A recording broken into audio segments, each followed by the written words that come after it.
Esse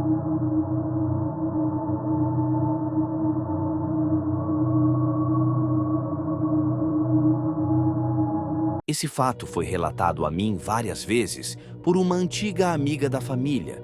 Por volta dos 20 anos, Jessie era uma daquelas pessoas de coração generoso, sempre pronta para ajudar quem estava precisando, sabe?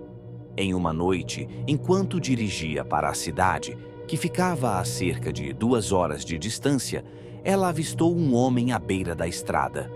Quando Jessie se aproximou, o homem fez um gesto comum para quem pede carona, esticando o braço e levantando o polegar. Com o seu bom coração, Jessie parou o carro e perguntou se ele precisava de ajuda. Ela me contou que ele foi muito educado, embora um pouco tímido, ao pedir uma carona para a cidade. Jessie sorriu e abriu a porta do passageiro. O homem colocou sua mochila no banco de trás e afivelou o cinto de segurança. Durante a maior parte do caminho, eles conversaram de forma agradável sobre amigos, notícias e outros assuntos.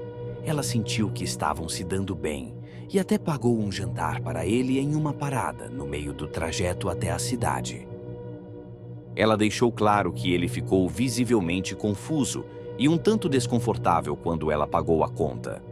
No entanto, durante uma conversa, ele comentou que estava com dificuldades financeiras, o que explicou por que estava pedindo carona. Mesmo assim, ele aceitou a gentileza e eles seguiram a viagem. Quando chegou à cidade, o homem agradeceu muito pela carona e pela refeição, pedindo-o para ser deixado no centro da cidade.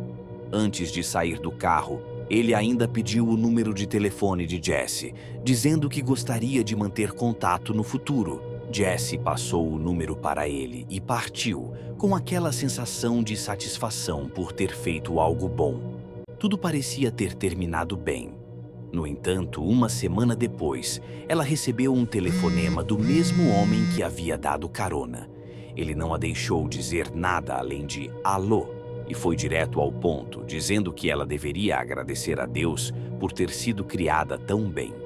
Ele confessou que, ao entrar no carro, sua intenção era matá-la assim que chegassem naquela parada. O plano era roubar o carro, jogar o corpo dela em uma vala e seguir seu caminho. No entanto, a forma como ela conversou com ele, com gentileza, e até o convidado para jantar com um sorriso, fez com que ele não conseguisse seguir com o plano. Ele disse que não conseguiria viver com a consciência tranquila após fazer algo tão terrível com uma pessoa tão boa e gentil. As últimas palavras dele ao telefone foram: "Por favor, Jessie, nunca mais dê carona a ninguém." Em seguida, ele desligou. Jessie nunca mais ouviu falar dele e, quando tentou ligar de volta, descobriu que o número era de um telefone público.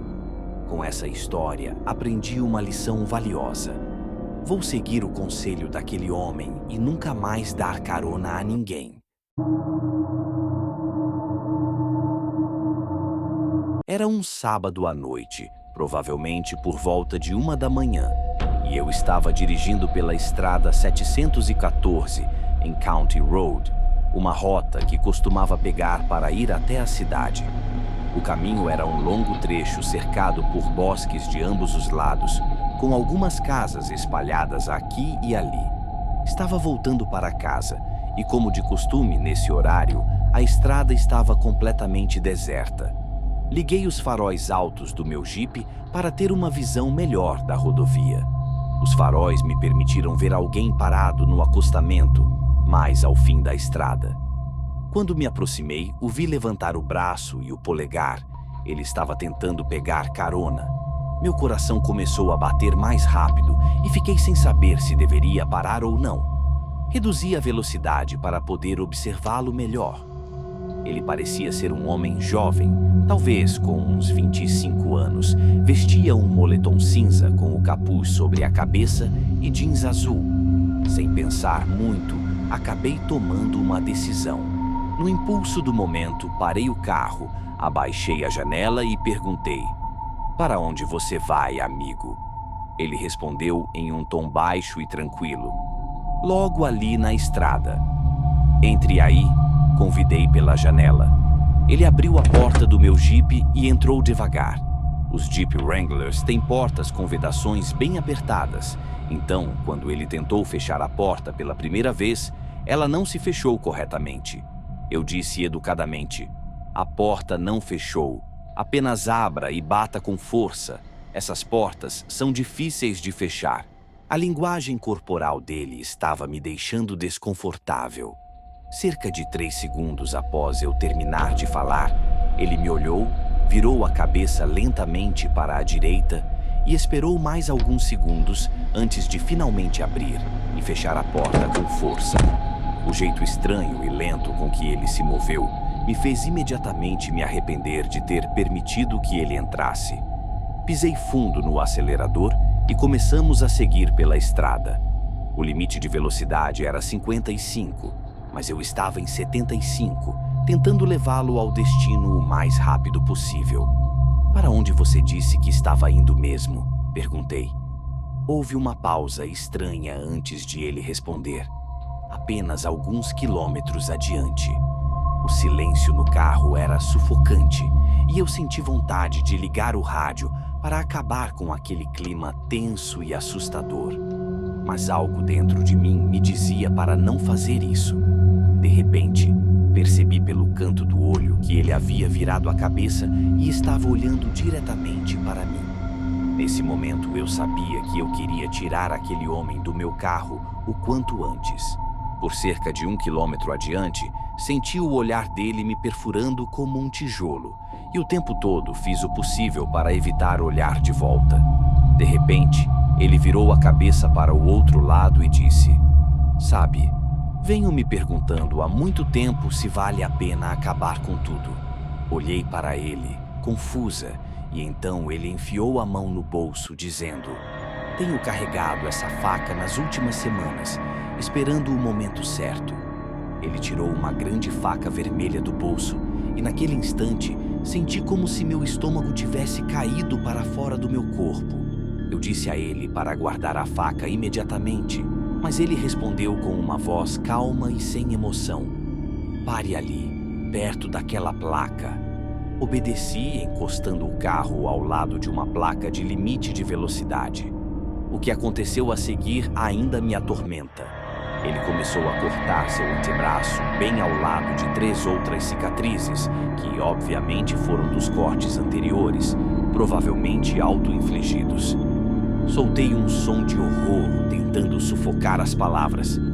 "Você precisa sair do meu carro agora." Ele me olhou de novo e disse: "Saia do carro, quero te mostrar uma coisa." Eu respondi: "Não." E então ele colocou a faca mais perto de mim, de forma ameaçadora. "Apenas saia por um segundo. Tem algo que quero te mostrar atrás daquela placa." Naquele momento, eu sabia que minha vida estava em perigo e precisava agir com cautela. Disse: "Sim, ok, cara, vamos lá."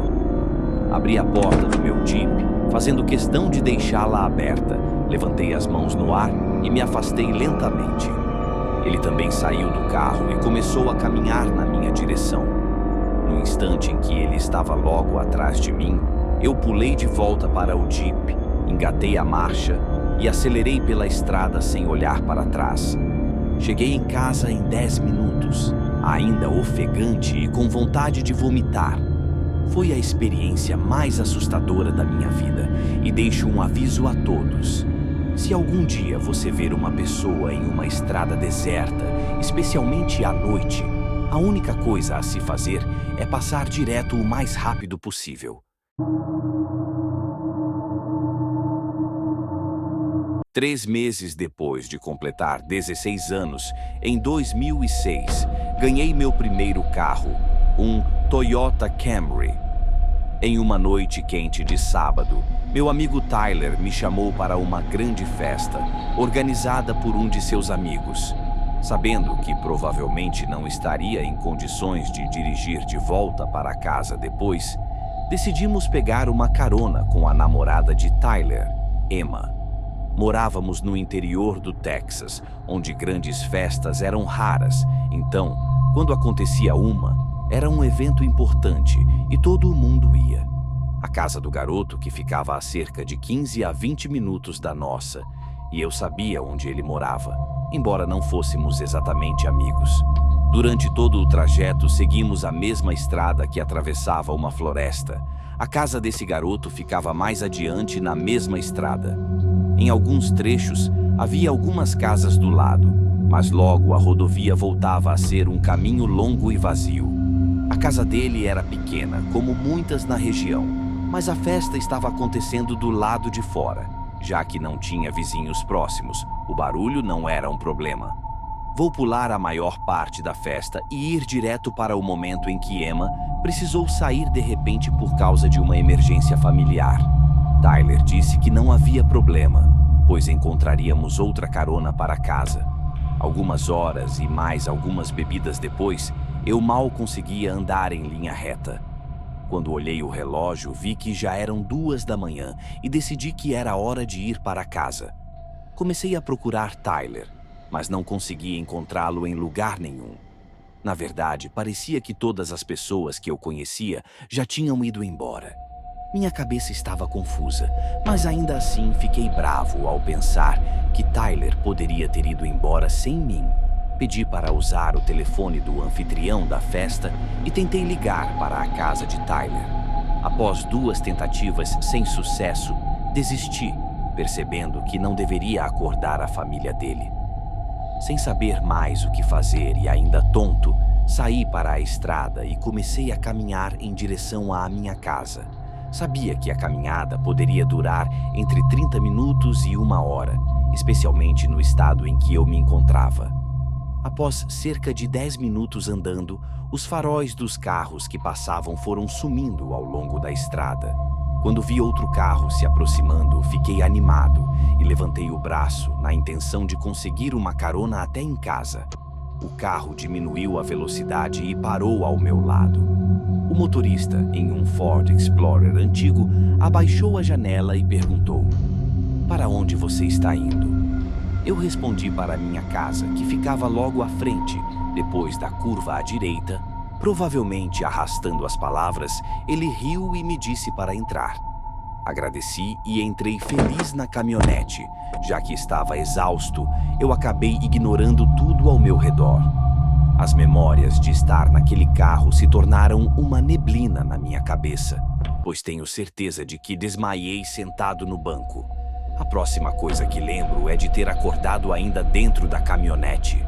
O motorista olhou para mim, mas não disse nada. Quando olhei ao redor, percebi que a estrada onde estava não era familiar. Perguntei nervosamente: "Para onde estamos indo?" Ele respondeu: "Então, o que você estava fazendo tão tarde naquela estrada?" Ao invés de responder diretamente, ele desviou com uma pergunta irrelevante, e a dura realidade da situação me atingiu. "Você pode me deixar sair em qualquer lugar?" Pedi ao homem, mas ele respondeu com firmeza: "Não." Naquele momento, meu estômago revirou e eu realmente senti que ia vomitar. Comecei a engasgar, me sentia cada vez mais enjoado. No instante em que ele tirou os olhos da estrada para me olhar, uma ideia me ocorreu. A distração perfeita. Virei-me em sua direção enquanto continuava a me sentir enjoado.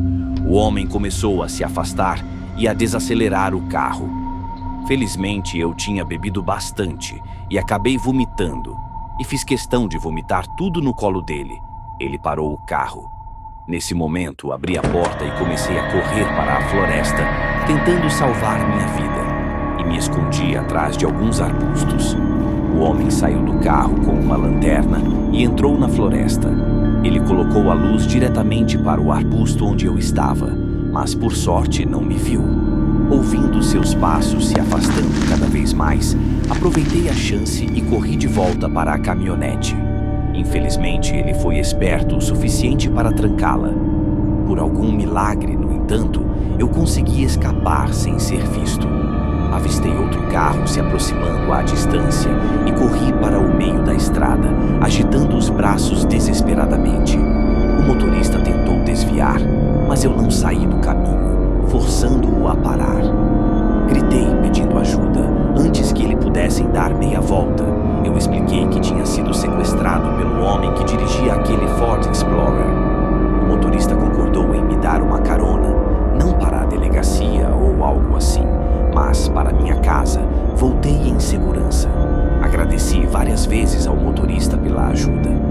Acordei meus pais imediatamente e contei o que aconteceu. Meu pai perguntou se eu tinha conseguido anotar a placa do carro, e nesse momento me senti péssimo por não ter obtido a informação mais óbvia que me permitiria denunciá-lo corretamente. Tudo o que eu sabia era que ele dirigia um Ford Explorer 99, azul desbotado. Fiquei com raiva de Tyler por ter me deixado naquela festa e ido embora sem avisar, e desde então guardo um certo rancor. Já se passaram 4 anos desde a última vez que o vi.